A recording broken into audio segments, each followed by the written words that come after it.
ሁለት ወር ውስጥ ማንቸስተር ዩናይትድ ተፈላጊ ተጫዋቾችን ገዝቶ በተለይ ዓለም ዋንጫ ላይ የተሻለ ብቃት ያላቸውንም በተለይ ደግሞ ፕሪሚየር ሊጉን የለመዱትን ክለቡን ካላጠናከረ በቀጣይ ላይ ማንቸስተር ዩናይትድ ከአርሴናልና ከሲቲ ጋር መፎካከር ይችላል የሚለውን ጥያቄ ግምት ውስጥ ነው የሚያስገባው።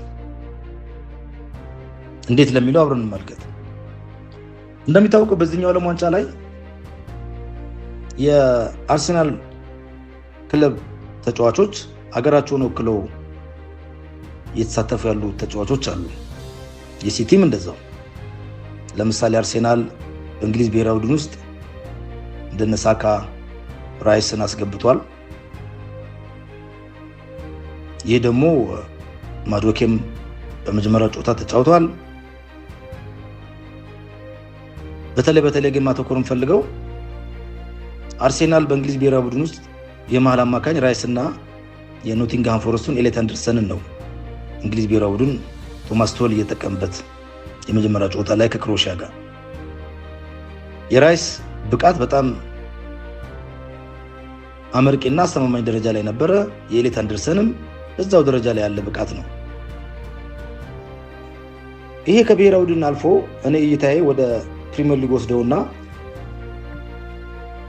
ራይስ ከኤሌት አንደርሰን ጋር ተጣምሮ ጨዋታውን ሲያካሄድ የማንቸስተር ዩናይትዱ ኮቢ ማይኖ ግን በ90 ደቂቃ ውስጥ የመጫወት እድል አላገኘም። እንዳልኩት ራይስ አሲስትም አድርጓል። በዛ ላይም የተሻለ አቋም አሳይቷል በነበረው የ90 ደቂቃ ጨዋታ ውስጥ በኋላ እንኳን ተቀይሮ ቢወጣም። ማዶኬም በአርሴናል ደረጃ ላይ የሚጫወት ተጫዋች በብሔራዊ ቡድንም የተሻለ ብቃት አሳይቷል። ሳካም በኋላ ተቀይሮ ገብቶ እንደዛው። ይህ ማለት የማንቸስተር ዩናይትድ ተጫዋች እርግጥ በእንግሊዝ ብሔራዊ ቡድን የተመረጡት ኮቢ ማይኖ ነው። ያው ሁለተኛው እንኳን ማርኮስ ራሽፎርድ በውሰት ለባርሴሎና ሰተነው ስለነበረ እኔ እንደ ማንቸስተር ዩናይትድ ተጫዋች ነው ብዬ አልቆጥረውም። ምክንያቱም ያለፈውን ሲዝን ሙሉ ሲዝን ያሳለፈው የባርሴሎና ቡድን ተጫዋች ነው ስለሆነ ማለት ነው። የኔ ጥያቄ እዚህ ላይ ምንድነው ሲቲም እንደነ ሮድሪ፣ እንደነ ዶኩ፣ በርናንዶ ሲልቫ አይነት ተጫዋቾቹን ከስፔን፣ ከፖርቹጋል፣ ከቤልጂየም ብሔራዊ ቡድን ጋር የመጀመሪያ ምድብ ጨዋታ ሲጫወቱ አይተናል። ጀርሜን ዶኩ ጥሩ ነው የነበረው ቤልጂየም የጨዋታለት። ያው ኤደርሰንም ሮድሪም በስፔን ብሔራዊ ቡድን ላይ ምንም እንኳን አቻ ቢወጡም ከኬቨርዴ ጋር ጥሩ ተጫውቷል። በርናንዶ ሲልቫ እርግጥ ብዙ አልነበረም። ያው በርናንዶ ሲልቫውን ከሲቲ ለቀዋል። እርግጥ ሆነ ለመናገር ያው ወደ ማድሪድ ያለ የተባለ ግን ዋናው ዓላማ ያሰው አይደለም። ዛሬ ትራንስፈሩን ሲያው ማውራው የነዚህ ሲቲ የአርሰናል ተጫዋቾች በየብሔራዊ ቡድናቸው ያሳዩት ብቃት ከማንቸስተር አንጻር ሲታይ ወደ ስታቲክሱ ከገባን ለምሳሌ አርሰናል ጀርመን 7-1 ስታሸንፍ ሃቨርትስ ጎል አግብቷል። ስዊድን 4-1 ስታሸንፍም ቪክተር ጆኮሬስ ጎል አግብቷል፣ አሲስትም አድርጓል። ራይስ ጥሩ ተጫውቷል። እንግሊዝ 4-2 ስታሸንፍ እነዚህ ተጫዋቾች በብሔራዊ ቡድናቸው የሚያሳዩት አቋም ነገ ጠዋት ወደ ፕሪሚየር ሊግ ይዞት የሚመጡት ተጨማሪ ልምድ ነው። ይሄ ማለት ደግሞ ተጫዋቾች በአእምሮ ደረጃና ዓለም ዋንጫ በመሳተፍ የሚያገኙት እድል የማሸነፍ ሜንታሊቲ ይዘው ነው የሚመለሱት። ወራዝ ዩናይትድ ተጫዋቾች ግን ኮቢ ማይኖ እንዳልኩት አልተሰለፈም። ማቲያስ ኩና ተቀይሮ ነው የገባው። የድሮ የማንቸስተር ዩናይትድ ካስሜሮ የብራዚል ብሔራዊ ቡድን ተጫዋችም እሱም የወረደ ብቃት አሳይቶ በመጀመሪያ 45 ደቂቃ ሁለተኛ 45 ደቂቃ ተቀይሮ ነው የወጣው። እርግጥ እሱ አሁን የኛ ተጫዋች አይደለም፣ ስለሱም ብዙ ማውራት አይጠበቅብንም። የተሻለ ተጫዋች ሆኖ የተገኘው የማንቸስተር ዩናይትድ አማድ ዲያሎ ነው። አማድ ዲያሎ ለ34 ደቂቃ በአይቮሪ ኮስት ብሔራዊ ቡድን ላይ ተቀይሮ ገብቶ የማሸነፊያውን ጎል አስገብቷል። 6 ድሪብል በማድረግም ዓለም ዋንጫ በመጀመሪያ ዙር ድሪብል በማድረግ የመጀመሪያውን ረድፍ ይዟል። ከሱ ቀጥሎ በዓለም ዋንጫ ላይ ድሪብል በማድረግ የሚታወቁት አሁን ላይ ባለው ደረጃ ሌሎች ተጫዋቾች አሉ። ግን በተሰጠው እድል አማካይነት የተሻለ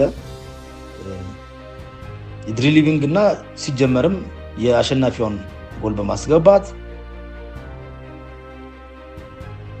ዓለም ዋንጫ ላይ እንደነ ጁሊያን ኮንቴንስ የድሮ የማንቸስተር ዩናይትድ ቾንግን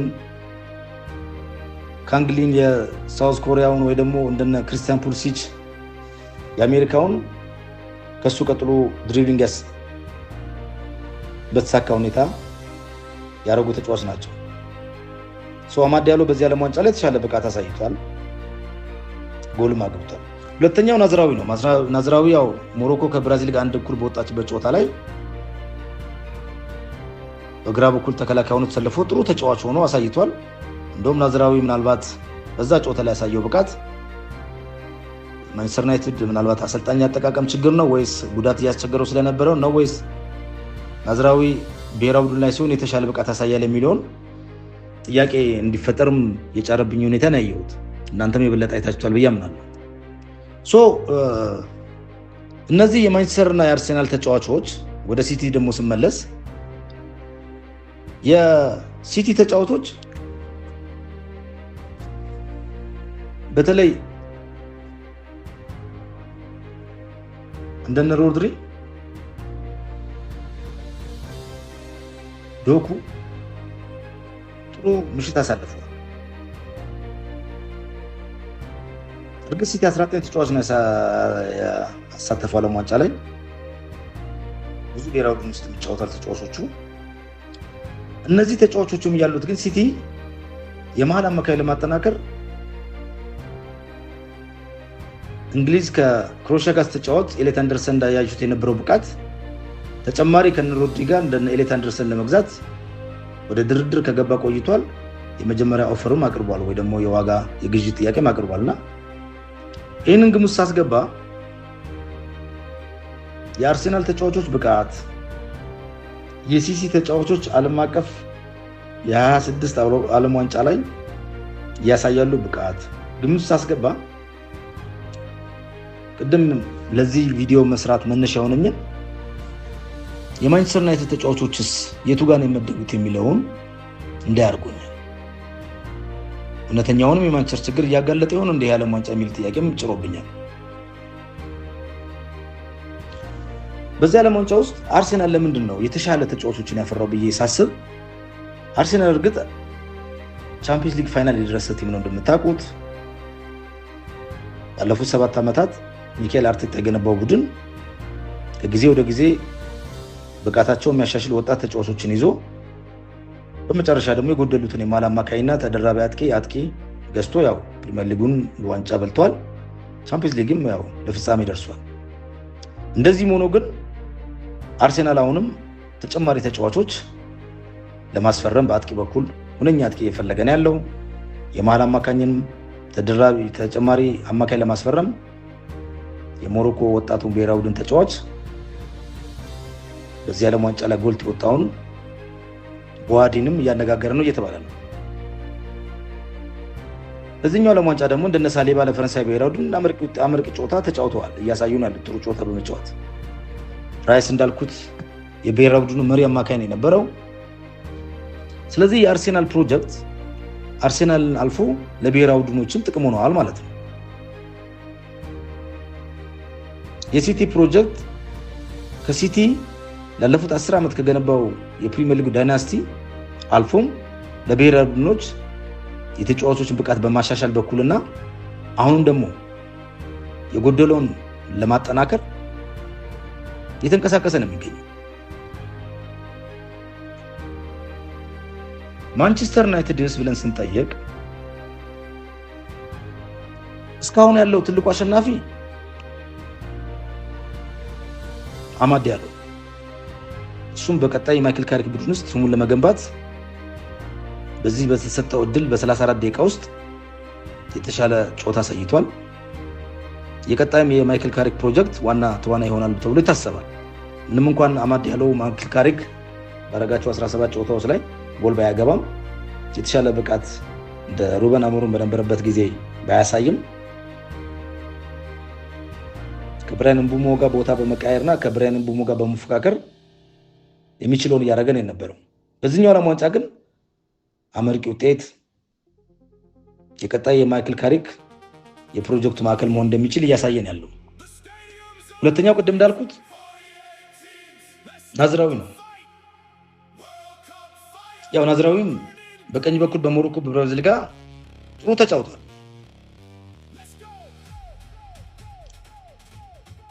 ከዛ ውጭ ግን ሊጠቀስ የሚችለው ኡርጋቴ ነው። ኡርጋቴም ያው ኡራጋይ በተጫወተችበት ዕለት ብሔራዊ ቡድን ወክሎ እሱም ተጫውቷል። ያው ኡርጋቴም ሆነ ለመናገር ከነ ማይኑ ቤንች ጋር አንፃር ስታወዳድረውና ያው እንግሊዝ ብሔራዊ ቡድን የመሃል አማካኝ ጥራት እንዳለ ነው የሚያሳየው። በግሉ ከነበረው የአመቱ አመርቂ ካልሆነ ውጤት ያው የተሻለ ነው በሚል መታሰብ ይችላል ወይ ደግሞ ይታይ ይችላል። እነዚህ አሁን የጠቀስኳቸውና በጣም ተጠብቀው የነበሩት ደግሞ እንደነ ብሩኖ ፈርናንዴዝ በ90 ደቂቃ ውስጥ አንድ የጎል ዕድል መፍጠር የቻለው።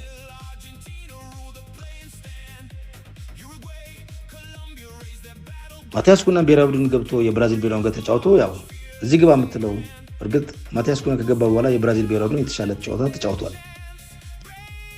ግን ለምንድን ነው የማንቸስተር ዩናይትድ ተጫዋቾች ዓለም አቀፍ ውድድር ላይ በዚህኛው ዓለም ዋንጫ ላይ ገነው ያልታዩት የሚለው ጥያቄ እንዳነሳና መልሱ ሴቱ ጋር ያለው የሚለውን ነገር እንድፈልግ አድርጎኛል። አንደኛ የማንቸስተር ዩናይትድ ተጫዋቾች በክለባቸው ላይ ያላቸው ተጽዕኖ ደካማ እንደመሆኑ አንፃር ምክንያቱም ካሪክ ከመጣ በኋላ ብንሻሻልም የአመቱ ጠቅላላ ውጤት ሲታይ ግን የተጫዋቾች ብቃት ደካማ ነው የነበረው። በጣም በጣት የሚቆጠሩ ናቸው የተሻሉ ተጫዋቾች የነበሩት እንደነ ብሩኖ ፈርናንዴዝ፣ ካሲሚሮ፣ ብራያን ምቤሞ፣ ሼሽኮ፣ ማቲያስ ኩናም እንደዛ ማይኑም ካሪክ ከመጣ በኋላ። ይሄ ማለት ግን ማንቸስተር ዩናይትድ ለቀጣይ ለሚገነባው ቡድን አሁን ይሄን ዓለም ዋንጫ ግምት ውስጥ ስናስገባና ተፎካካሪዎቻችን በዚህ ዓለም ዋንጫ ላይ እያሳዩ ያሉትን ብቃት ስናወዳደረው ማንቸስተር ዩናይትድ ይህ ዓለም ዋንጫ ተጋላጭ ቡድን ወይ ደግሞ ተጋላጭ በግለሰብ ደረጃ ጥረት እንዳለ ያሳየን ነው። ለማንቸስተር ዩናይትድ ኮቢ ማይኑ በጣም ቋሚ ተሰላፊ የሚኖር ተጫዋች እንግሊዝ ብሔራዊ ቡድን ውስጥ ከራይስ እና ከኤሌት አንደርሰን በኋላ ነው የሚመደበው። ይሄ ማለት ራይስ አርሴናል ነው ቀጥ አድርጎ ይዞ ያዘው፣ ኤሌት አንደርሰን ደግሞ አስቡት እንግዲህ ሮድሪ ባለበት ቡድን ላይ ሲደመር። ስለዚህ ማንቸስተር ዩናይትድ በዚህ ቦታ ላይ በዚህ ባለፈው አንድ ወር ውስጥ ፕሪሚየር ሊጉ ካለቀ በኋላ ስማቸው ሲያዝ የነበረ በርካታ ተጫዋቾች አሉ። እስካሁን ድረስ ግን ከብራዚላዊ ኤደርሰን ውጭ ያስፈረመው ተጫዋች የለም።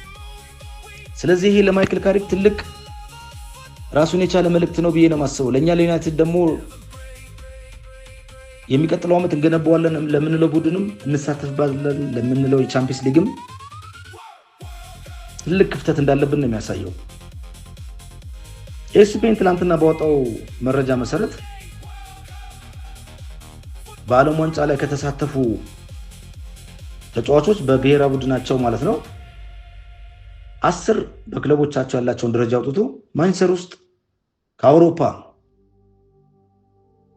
ከዓለም ዋንጫ ከሚሳተፉ የዓለም ክለቦች ውስጥ 10 ክለቦች ውስጥ ዝርዝር የለም ባሳዩት የተሻለ ብቃት ወይ ፐርፎርማንስ ማለት።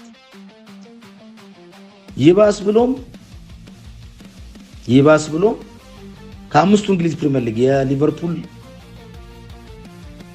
ተጫዋቾች በዓለም ዋንጫ ያሳዩት ብቃት፣ የቼልሲ ተጫዋቾች በዓለም ዋንጫ ያሳዩት ብቃት፣ የአርሰናል ተጫዋቾች ያሳዩት የዓለም ዋንጫ ብቃት፣ የሲቲ ተጫዋቾች ያሳዩት የዓለም ዋንጫ ብቃት እና የቶተንሃም ተጫዋች ያሳዩት ብቃት ውስጥ ሲካተቱ የማንቸስተር ዩናይትድ አልተካተቱም። እርግጥ ነው ብቃታቸው እሱን እንዲያካትት አያረጋቸው። የኔ ጥያቄ ግን የሊቨርፑል አይዛክ ስዊድን ስታሸንፍ አሲስት አድርጓል፣ ጎል አግብቷል። ጀርመን 7-1 ስታሸንፍ ቪርትዝ ቤስት ተጫዋች ነው የነበረው። ሆላንድ 2-0 ስትወጣ የሊቨርፑል አማካኝ ግራቨንበርች 2 አሲስት አድርጓል። ቫን ዳይክ ጎል አግብቷል። ኤሪክ ሃላንድ ለኖርዌይ ብሔራዊ 2 ጎል አግብቷል። የአርሰናል ቅድም ጠቅሻለሁ ጆከሬዝ አግብቷል። ራይስ በጣም ቤስት ነበረ። ማዶኬ ለሪጎሪ ምክንያት ሆኗል። ጀርመናዊ ሃቨርትስ አግብቷል። የማንቸስተር ዩናይትድ ተጫዋቾች እዚህ ውስጥ የሉም። ይሄ ሊያሳስበን ይገባል እኛ ማንሰራል። ምክንያቱም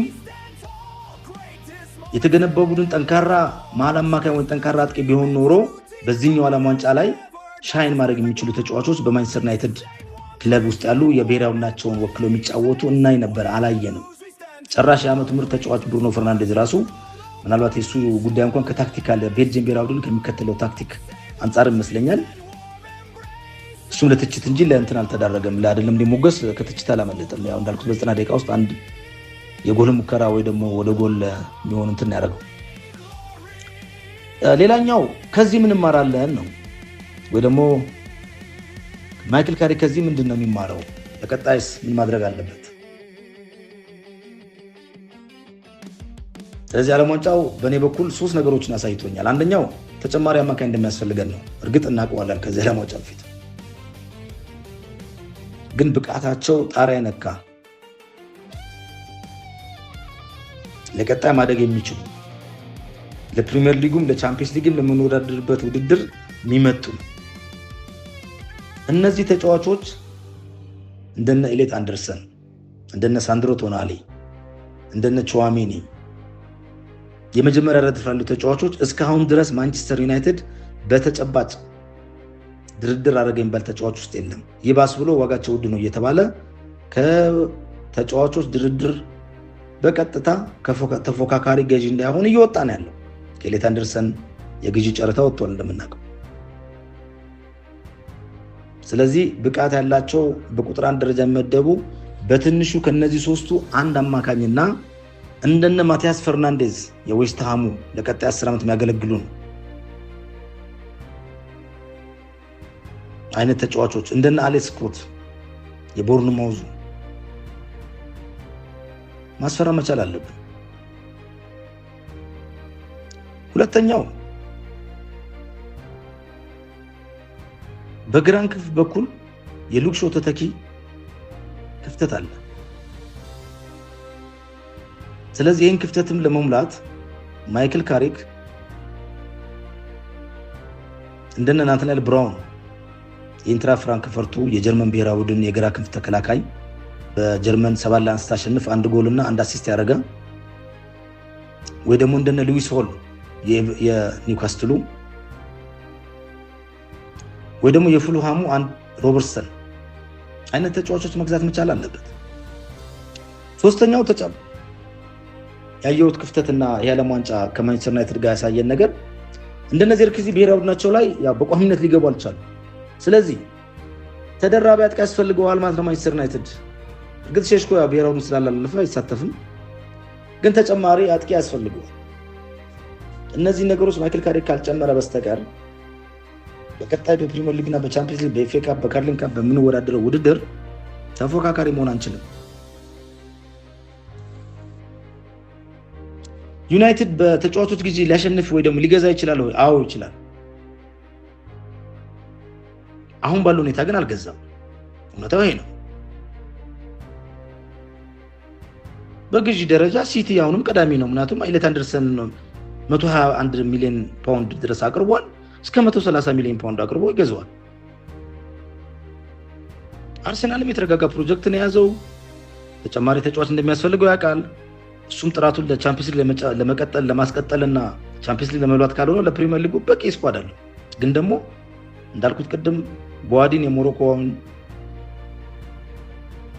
ከማንቸስተር ዩናይትድ ጋር በማቲያስ ፈርናንዴዝ ዙሪያ ላይ አጥቂ ኢቨን እንደነ የአትሌቲኮ ማድሪድን አርጀንቲናዊውን የቀድሞ ሲቲን አጥቂ አልቫሬዝን ለማስፈረምም ከማድሪድም ከባርሴሎና ጋርም ያው ፍክክር ውስጥ ከፓሪሰን ጨምሮ ይገባል። እሱን እንኳን ባያገኝ በአማካኝ ስፍራ ላይ እንደነ ባርኮላ የፒኤስጂውን እየጠየቀ እያነጋገረ ነው ያለው። እንደነ ሮጀርስ የአስቶን ቪላውን ተጫዋች እያነጋገረ ነው ያለው። በተከላካይም ተጫዋቹ እንደዛ እየጨመረ እያነጋገረ ነው ያለው። ስለዚህ ማንቸስተር ዩናይትድ ይህን ዓለም ዋንጫ ግምት በማስገባት አንደኛ ዓለም ዋንጫ ላይ የማይሳተፉ ተጫዋቾቹን ቀድሞ በንግግር አድርጎ ቀድሞ ድርድር ውስጥ ገብቶ ለመግዛት ካልተስማማ ሁለት አደጋዎች ነው የሚገጥሙት። አንደኛው ለምንወዳደርባቸው ውድድሮች ቀድመን ተጫዋች ካስፈረምን በፕሪሲዝን ቀድሞ ልምምድ ይጀምራሉ። ከቡድኑ ጋር መዋሃድ ዕድላቸው ሰፊ ነው። ሁለተኛው ይህ ዓለም ዋንጫ ውድድሩ እየጋለ በሄደ ቁጥር የብሔራዊ ተጫዋቾች ጉዳት ሊያጋጥማቸው ይችላል። ይህ ማለት አንድ እንግሊዝ ብሔራዊ ውስጥ የሚጫወት ዴክላን ራይስ ጉዳት ካጋጠመው አርሴናል ዴክላን ራይስን ለመተካት ገበያ ውስጥ ይገባል። የዛኔ የተጫዋቾች ዋጋ እጥፍ ነው የሚሆነው። የዛኔ ማንቸስተር ዩናይትድ የሚፈልጋቸውን ተጫዋቾች ወይ ደግሞ ሲቲ ሮድሪ ቢጎዳበት ወይ ደግሞ ሲቲ ዶኩ ቢጎዳበት፣ አሁን ለምሳሌ ማንቸስተር ዩናይትድ የግራ ክንፍ የአማካኝ አጥቂ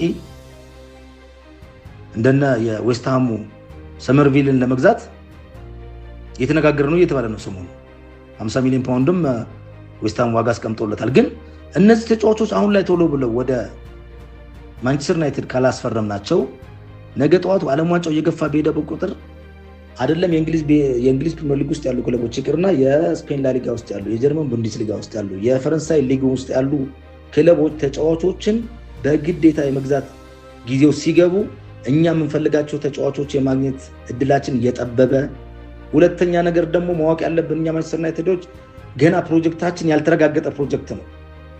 በዚህ 17 ጨዋታ ተስፋ ስላየን ነው እንጂ ያልተረጋገጠ ፕሮጀክት። ይሄ ማለት ተጫዋቾች ወደኛ ለመምጣት ፒኤስጂ እየጠየቀው፣ አርሴናል እየጠየቀው፣ ወይ ሲቲ እየጠየቀው በጣም ሬር ተጫዋቾች ናቸው የማንቸስተር ዩናይትድ ማሊያ መልበስ ብቻ የሚፈልጉት ወደ ዩናይትድ ሊፈርሙ የሚችሉት እንጂ ቻምፒየንስ ሊግን ለመሳተፍ በቀጣይነት ፕሪሚየር ሊግ ዋንጫ የመብላት እድል እንዳላቸው ሲቲ እና አርሴናል ላይ ያወቁ ዩናይትድን ይቀላቀላሉ በመጠበቅ የዋህነት ነው። ስለዚህ ሁለተኛ አደጋው ዓለም ዋንጫው የረዘመ በሄደ ቁጥር ወይ ደግሞ ውድድሩ ወደ 16 ወደ 8 እየሄደ በሄደ ቁጥር የተጫዋቾች የጨዋታ ብዛት ፋቲግ ሲበዛ ጉዳት ሊያጋጥም ይችላል። የዛኔ ተጫዋቾች ክለቦቻቸው ተተኪ ተጫዋች ይፈልጉላቸዋል። የዛኔ ዋጋቸው ይነራል። ይሄ ደግሞ ለማንቸስተር ዩናይትድ ልንገነባ ካሰብነው ተጨማሪ ሁለት አማካኝ፣ አንድ የግራ ክንፍ፣ አንድ የግራ ክንፍ ፉልባክ ማለት ነው፣ ሌላ የግራ ክንፍ አማካኝ አጥቂ፣ ተደራቢ አጥቂ፣ በረኛ። ምክንያቱም በረኛችን ራሱ ቤንች የለውም። ኦልሬዲ የቱርኩ ብሔራዊ ቡድን በረኛ ቀጣይ ዓመት ከኛ ጋር ይቀጥላል ማሰብ ከባድ ነው። ምክንያቱም ሴን ላመንስ እድል ሙሉ በሙሉ ጥሩ ሲዝን ስላሳለፈ ሁለተኛው በረኛ ባይንደር እድል እያገኘ ስላሉ ይላል። ስለዚህ ለሱም ተተኪ ያስፈልገዋል። የተከላካይ ተተኪም ያስፈልገዋል። ማንቸስተር ዩናይትድ የመሃል ተከላካይም ልምድ ያለው ተተኪ ያስፈልገዋል። ምክንያቱም የኛ ተከላካዮች እንደነ ማርቲኔዝ አርጀንቲናዊ የጉዳት ታሪክ ነው ያላቸው። የሆላንድ ብሔራዊ ቡድኑ ዲላይት እሱም እንደዛው ማጉዌርም። ስለዚህ ዮሮንና ሄቨንን ብቻ አምነህ ተከላካይ መሃል ተከላካይ ላይ አራት ውድድር ከ54 እስከ 58 ጨዋታ ሲዝኑ ሙሉ መጫወት አንችልም። 38 የፕሪሚየር ሊግ ጨዋታዎች አሉ። ቻምፒየንስ ሊግ አለን፣ ኤፍኤ ካፕ አለን። እነዚህ ውድድሮች የገፋን ካርሊንግ ካፕ አለን። የገፋን ቤኒን ቁጥር ከ58 በላይ መጫወት ይችላል። ስለዚህ ስኳዱ በሰፊው ደረጃ መጠናከር እንዳለበትና በተለይ መሃሉን ያሳያል። ስለዚህ ዓለም ዋንጫው ለእኔ አንድ ነገር አሳይቶኛል። እናንተም አይታችኋል ብዬ አስባለሁ። ብዙ የዩናይትድ ደጋፊዎች ያው የዩናይትድን ተጫዋች ብሔራዊ ቡድናቸውን የወከሉትን ለመከታተልም ዓለም ዋንጫውን ለማየት ያለፉን አንድ ሳምንት የተከታተሉ ጨዋታዎችን አይታችኋል ብዬ አስባለሁ፣ አምናለሁ። ምክንያቱም ታውቃላችሁ እናንተ በደንብ እንደምታዩ አውቃለሁ። እኔም በማየት ነው። ከዛ አንዳንድ ነገሮች ተጨማሪ በማንበብ ነው ወደዚህ ላይ ሪፈር እያደረኩ ያለሁት እና አንድ ነገር ግን አሳይቷል። የዩናይትድ የቡድን የጥራት ደረጃ አይደለም ቻምፒየንስ ሊግ ላይ የሚሳተፉ እንደነ ባየር ሙኒክ፣ ፒኤስጂ፣ ሪያል ማድሪድ፣ ባርሴሎና መቅጠምና መፎካከር ይቅርና ፕሪሚየር ሊጉ ላይ ከነ ሲቲና አርሴናል፣ ቼልሲ፣ ሊቨርፑል የሚቀጥለው ዓመት ውድድር ተፎካካሪ ሆነ መቀጠል ካለብን የመሃል ክፍተቱ ካልተሸፈነ፣ የግራ ክንፍ ክፍተቱ ካልተሸፈነ፣ ተጨማሪ ተከላካይ ካልመጣ እኛ በቡድናችን ጥሩ ውጤት ወይ ደግሞ ጥሩ ሲዝን ያሳለፉት ያልናቸው ተጫዋቾች በመጀመሪያው የምድብ ጨዋታ ላይ ያሳዩት ብቃት ከሌሎች ክለቦች ጋር ሲወዳደር እዚህ ግባ እንባላለን። ይሄ ትልቅ የቡድኑን የስኳድ ጥራት ክፍተት ያሳየ፣ የቡድኑ ዴፕዝ ጥልቀት ክፍተት ያሳየ ዓለም ዋንጫውን አይቼዋለሁ በመጀመሪያው የምድብ ጨዋታ የመጀመሪያው ዙር ላይ። ስለዚህ ማንቸስተር ዩናይትድ እነዚህን ክፍተቶች ቶሎ ካላረመና ዓለም ዋንጫ ላይ ጎልቶ እየታዩ ያሉ ተጫዋቾች እርግጥ እየተነጋገረ ያላቸው ተጫዋቾች ያው እንደምታውቁት ማንቸስተር ዩናይትድ ጋዜጣውንም ሚዲያውንም ለመሸጥ በየቀኑ ገሌ ሊገዛ ነው ገዘኝ የጨረሰ ሂርዊጎ እየተባለ ይወራል። ያው እዚህም እኛ ጋርም ዓለም አቀፍ ደረጃን ባለፈው ብየዋለሁ። ግን በተጨባጭ ባጀቱን ቤዝ ያደረገ ተጫዋች አምጥቶ ካልገዛና ተፎካካሪ ቡድን ለካሪክ ካላስረከቡት ለቀጣይ ዓመት እነ ሰር ጂም ራትክሊፍ ካሁኑ ግንባታው ካልተጀመረ ካሪክ ብቻውን የሚያመጣው ነገር የለም። ስለዚህ እነዚህ ክፍተቶች በቀጣይ እንዲሸፈኑና ዓለም ዋንጫው የመጀመሪያው ዙር የማንቸስተር ዩናይትድን የተጫዋቾች ጥራት ቁልጭ አድርጎ ያሳየ ሆኖ አግኝቼዋለሁ። እናንተስ ምን ይመስላችኋል? እስኪ አማድ ዲያሎ እንዴት አያችሁት? ፈርናንዴዝ ብቃቱ ለምንድን ነው በዚህ ደረጃ ላይ ፖርቹጋል አንድ እኩል ስትወጣ ከዲሞክራቲክ ኮንጎ ጋር እንግሊዝ ውስጥ የለመድነውን ብቃት ያላሳየው? ሁለቱ ቻምፒየንስ ሊግ የመሃል አማካኞች ውስጥ እንደነ ቪቲኒያ እና ናቫዝ የቡድኑ ችግር ይሆን ወይ የፈርናንዴዝ እንደዚህ ብቃት ዓለም ዋንጫው ላይ አልታየው? ሌሎቹስ ኮቢ ማይኖ የመሰለፍ እድል ያገኛል ወይ? እስኪ ሐሳብ አስተያየታችሁን